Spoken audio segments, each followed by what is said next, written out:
കോൺഗ്രസിന് സ്ഥാനാർത്ഥി ലിസ്റ്റ് വൈകുന്നു എന്ന പരാതി പല കോൺഗ്രസ്സുകാർക്കും ഉണ്ടായി. പക്ഷേ നമ്മൾ അന്തിമമായി നോക്കിയാൽ ഏതാണ്ട് 72 മണിക്കൂറിനകം 4 ദിവസം എടുത്തില്ല.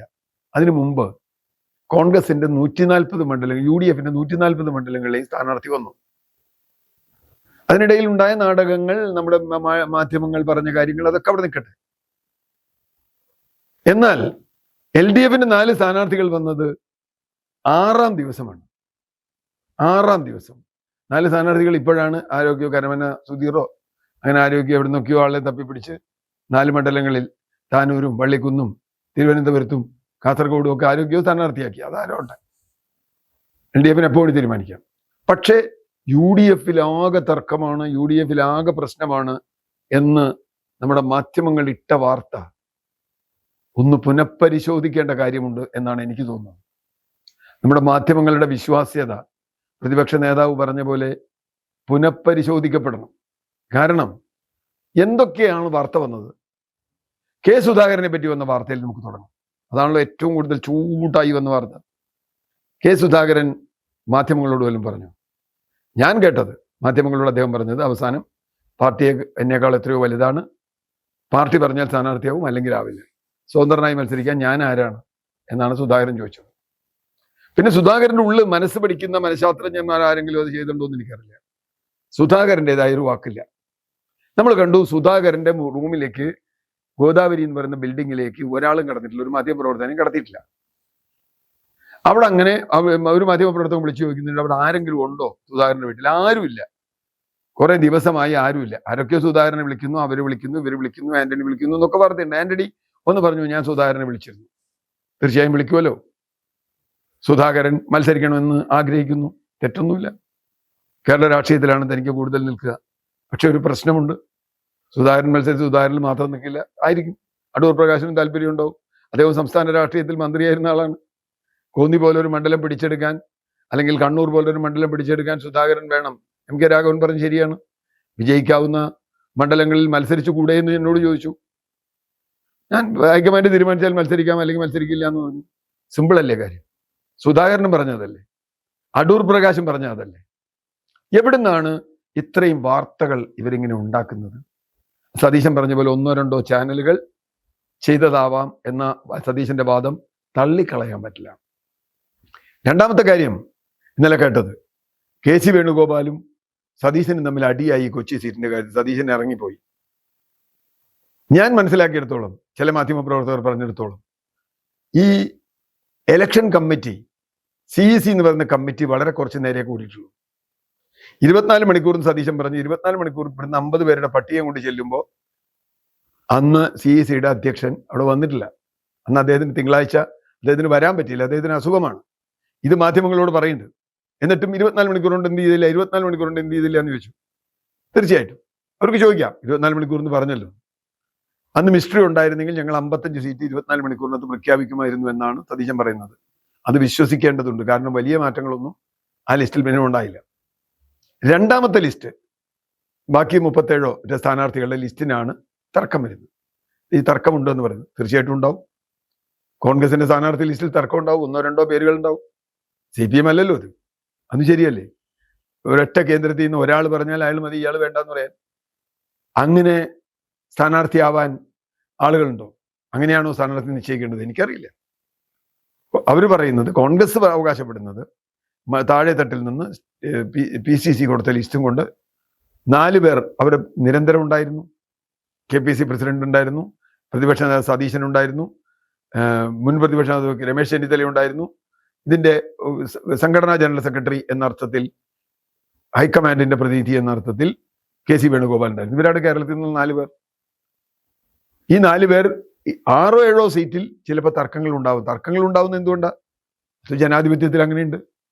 അത് ഏതർത്ഥത്തിലാ തർക്കം? വിജയ സാധ്യത നോക്കിയിട്ടാണോ തർക്കം? അതോ സമുദായിക സമവാക്യം നോക്കിയിട്ടാണോ തർക്കം? അതുണ്ടാവും. കോൺഗ്രസിലതൊക്കെ ഉണ്ടാവും. സമുദായ സമവാക്യം കോൺഗ്രസിന്റെ ഒരു പ്രധാന സംഗതിയാണ്. CPM-നില്ലേ? വെറുതെ കഥ പറയല്ലേ. CPM-ന് അങ്ങനെ നോക്കില്ലേ? അതൊരു പോലും നോക്കുന്നുണ്ട്. CPM-ന്റെ ഉറച്ച സീറ്റിൽ വേണ്ടെന്നുള്ളൂ, ബാക്കി സീറ്റുകളിലൊക്കെ നോക്കും. നമുക്കറിയാം പല സീറ്റുകളിലും. ഞാനിപ്പോൾ അതിന്റെ കണക്കൊന്നും പറയുന്നില്ല. എന്നിട്ട് ഒരു കാര്യം ഞാൻ ഉറപ്പിച്ച് പറയാൻ പറ്റും, അത് ഇന്നലെ പ്രമുഖനായൊരു മാധ്യമപ്രവർത്തകൻ പറഞ്ഞൊരു കാര്യം, 3 അല്ലെങ്കിൽ 4 ദിവസം കൊണ്ട് കോൺഗ്രസിന്റെ 95 സ്ഥാനാർത്ഥികളെയും UDFിലെ 140 സ്ഥാനാർത്ഥികളെയും തീരുമാനിച്ചു എന്നുള്ള കാര്യം ഉറപ്പാണല്ലോ. തർക്കങ്ങൾ ഉണ്ടാവും, കിട്ടാത്തവർക്ക് വിഷമമുണ്ടാവും, അയാൾ ചിലപ്പോൾ പാർട്ടി മാറിപ്പോവും, ഒക്കെ ഉണ്ട്. അത് എല്ലാ പാർട്ടിയിലും ഉണ്ട്. CPM പോയിട്ടില്ലേ, CPI പോയിട്ടില്ലേ? സിറ്റിംഗ് MLA BJPയിലേക്ക് പോയി മത്സരിക്കണ ഒരു പാർട്ടികളാണ് ബാക്കിയുള്ളവരോട് പറയുന്നത് നിങ്ങൾ തർക്കമില്ല. പിന്നെ ഇതുപോലെ പറയാൻ പറ്റില്ല.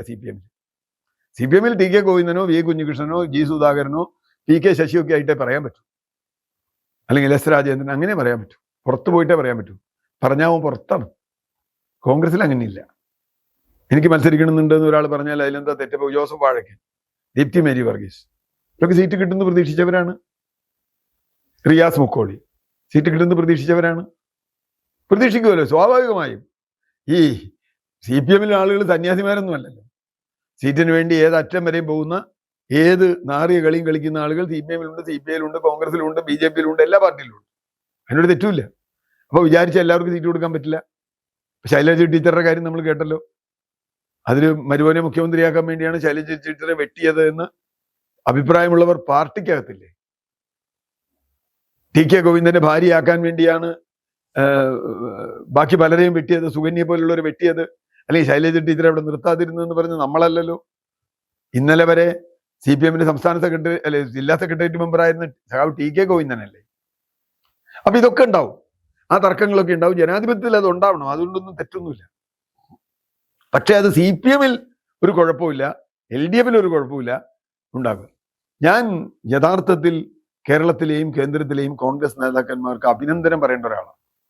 ഇപ്പൊ സുധാകരന്റെ പ്രശ്നം ഇവർ പറയുന്ന പോലെ കുറച്ചെങ്കിലും ഉണ്ടായി തന്നെ വെക്കുക. സുധാകരന് മത്സരിക്കണം എന്നുണ്ടായിരുന്നു.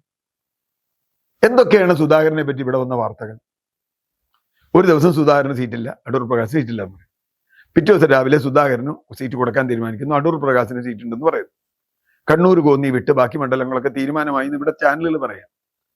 ഉച്ചയായപ്പോൾ സംഗതി മാറി. കേന്ദ്ര കമ്മിറ്റി സുധാകരന് അനുമതി കൊടുത്തില്ല. അപ്പൊ മുമ്പ് കൊടുത്തിരുന്നു.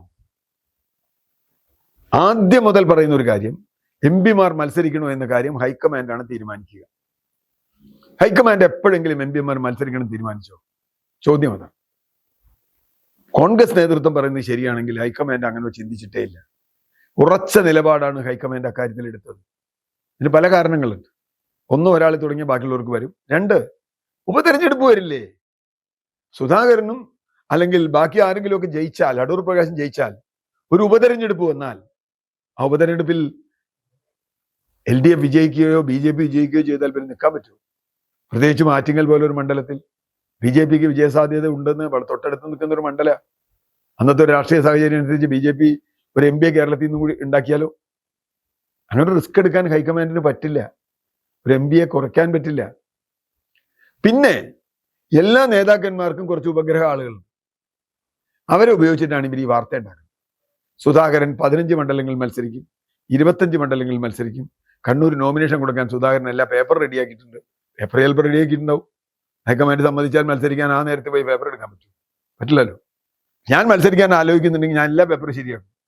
ഞാൻ ചിലപ്പോൾ പോസ്റ്റർ അടിക്കും, ദീപ്തി മേരി വർഗീസും ഇവിടെ അടിച്ച പോലെ പോസ്റ്റർ. കാരണം സമയമല്ല ഇത്തവണ ഇലക്ഷൻ, പഴയ പോലെയല്ല. ഇപ്പൊ April 23 ഈ ഇലക്ഷൻ ഉണ്ടെങ്കിൽ ഞാൻ വിചാരിക്കുന്നു ഇപ്പോഴും ഒരു പാർട്ടിയുടെ സ്ഥാനാർത്ഥി പട്ടിക പൂർത്തിയാവില്ല. ഇനി നീണ്ടു പോയത്. 23 തിങ്കളാഴ്ച കൊടുക്കണം നോമിനേഷൻ. ഇനി ഒരു ദിവസമുള്ളൂ നോമിനേഷൻ കൊടുക്കാൻ. ആ ഒരു ദിവസം നോമിനേഷൻ കൊടുക്കണം എന്നുള്ളതുകൊണ്ടാണ് CPM തന്നെ രാവും പകലും ഇല്ലാതെ 4 സ്ഥാനാർത്ഥി എവിടെ നിന്നൊക്കെയോ കണ്ടെത്തിയത്. എന്റെ സുഹൃത്ത് CP ജോൺ മത്സരിക്കുന്ന തിരുവനന്തപുരം മണ്ഡലത്തിൽ അദ്ദേഹത്തിന് വിജയാശംസകൾ. കാരണം അദ്ദേഹത്തിന് നല്ല ചാൻസാണ്. BJPയുടെ സ്ഥാനാർത്ഥിയും കാണാനില്ല, CPMന്റെ സ്ഥാനാർത്ഥിയും കാണാനില്ല, LDFന്റെ സ്ഥാനാർത്ഥിയും കാണാനില്ല. ഇതിൽ പറഞ്ഞല്ലോ, ഞങ്ങളുടെ സ്ഥാനാർത്ഥികൾ ഇതാ മുമ്പോട്ട് പോയി. UDF സ്ഥാനാർത്ഥിയെ കാണാനില്ല. 3 ദിവസമല്ലേ ആയിട്ടുള്ള സ്ഥാനാർത്ഥി വന്നിട്ട്. 96 മണിക്കൂറിനകം സ്ഥാനാർത്ഥി വന്നല്ലോ എല്ലാ സ്ഥലത്തും. 96 മണിക്കൂറിന് 24 വേണ്ട, 140 ഉണ്ടെത്തി വന്നു. 96 മണിക്കൂർ കഴിഞ്ഞിട്ടും ഏറ്റവും മുമ്പ് ഒരുങ്ങിയ ആളുകൾ സ്ഥാനാർത്ഥിയില്ലല്ലോ.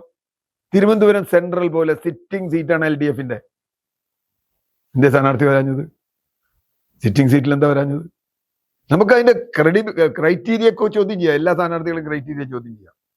കാരായി രാജന്റെ സ്ഥാനാർത്ഥിത്വം തലശ്ശേരിയിൽ ഷംസീറിനെ മാറ്റി കാരായി രാജനെ വെക്കുന്നതിന്റെ സ്ഥാനാർത്ഥിത്വം ആർക്കാ മനസ്സിലാവാത്തത്? ഇദ്ദേഹം CBI കേസിലെ കൊലക്കേസിലെ പ്രതിയാണ്. നാളെ അയാളെ ശിക്ഷിച്ചാലോ, കാരായി രാജനെ ശിക്ഷിച്ചാലോ സംഭവിക്കും? ശിക്ഷിക്കില്ല എന്ന് പറയാൻ പറ്റില്ലല്ലോ, കോടതിയിലെ കേസ് കിട്ടുന്നത്. അപ്പൊ തീർച്ചയായിട്ടും ഈ അർത്ഥത്തിൽ സ്ഥാനാർത്ഥി മാറ്റിയുണ്ടാവും. പക്ഷെ എങ്കിലും ഞാൻ കണക്കാക്കുന്നത് കോൺഗ്രസിന്റെ നേതാക്കന്മാർ, പ്രത്യേകിച്ച് കെ.സി. വേണുഗോപാൽ, രമേശ് ചെന്നിത്തല, സതീശൻ, അതുപോലെ PCC പ്രസിഡന്റ്, ഈ 4 പേരാണല്ലോ ഇതിൽ നിർണായക പങ്കുവഹിച്ചത്. ഈ 4 പേരും എന്താണെങ്കിലും ഇന്ന് മുഖ്യമന്ത്രിക്ക് പോലും കെ സുധാകരനെ പ്രശംസിക്കേണ്ടി വന്നില്ലേ? സജി ചെറിയാനെ പോലെ കുന്തം കുടച്ചക്കറുള്ള ആൾക്ക് പോലും പ്രശംസിക്കേണ്ടി വന്നില്ലേ കെ സുധാകരനെ? അങ്ങനെ എന്തുകൊണ്ടാണ് CPM-ൽ കഴിയാതിരുന്നത്? ജി സുധാകരന്റെ കാര്യത്തിൽ എന്തുകൊണ്ട് കഴിഞ്ഞില്ല? പരനാറി അല്ലെങ്കിൽ ചെറ്റാന്നൊക്കെ വിളിക്കാനുണ്ട്. പക്ഷെ അതുകൊണ്ടൊന്നും കാര്യമില്ല. ആ വിളിയല്ല. ജനാധിപത്യത്തിൽ എങ്ങനെ പ്രവർത്തിക്കണമെന്നത് കേന്ദ്ര നേതൃത്വവും ഉറച്ച നിലപാടെടുത്തില്ലേ? ഖാർഗെയും നമ്മൾ മനസ്സിലാക്കുകയാണെങ്കിൽ MP-മാർ മത്സരിക്കേണ്ടതെന്ന്. ആ നിലപാട് അവിടെ നടപ്പായില്ലേ? മുഖ്യമന്ത്രിക്ക് സ്വന്തം മന്ത്രിക്ക് സീറ്റ് കൊടുത്തിട്ട് ആ മന്ത്രി ആ സീറ്റിൽ നിന്ന് മാറിയില്ലേ? താനൂര് 10 വർഷം MLA ആയി 5 വർഷം മന്ത്രിയായിരുന്ന ഒരാൾ പറയും ഞാൻ ഈ മണ്ഡലത്തിൽ മത്സരിക്കില്ല. എന്റെ അർത്ഥം എന്താ? What is this? എന്നിട്ട് ഇടതുപക്ഷം വളരെ ശക്തവും പ്ലാൻഡുമാണെന്നും UDF-ൽ തർക്കമെന്നും നിരന്തരം പറയുന്ന ചാനലുകൾ അത് പറഞ്ഞ് പ്രചരിപ്പിക്കുന്നതിന് വലിയ രാഷ്ട്രീയമുണ്ട്. തുടക്കം മുതലേ എനിക്ക് തോന്നുന്ന ഒരു കാര്യമുണ്ട്, കോൺഗ്രസിൽ എന്നും സ്ഥാനാർത്ഥി തർക്കം ഉണ്ടായിട്ടുണ്ട് എന്നത് ഒരു രഹസ്യമല്ല. അത് പരിഹരിക്കാൻ ചിലപ്പോൾ വളരെ വളരെ വൈൽഡ് ആയിട്ടുള്ള പ്രശ്നങ്ങൾ ഉണ്ടായിട്ടുണ്ട്. AK ആന്റണി പറഞ്ഞ പോലെ ഇതാണോ പൊട്ടിത്തെറി എന്ന് വെച്ചാൽ ഇതാണോ പൊട്ടിത്തെറി? അതിലൊക്കെ വലുത് കണ്ടിട്ടുണ്ട്. AK ആന്റണി ഇരുത്തിക്കൊണ്ട് കരുണാകരൻ ചെയ്ത ചില വലിയ കടുംകൈകളുണ്ട്.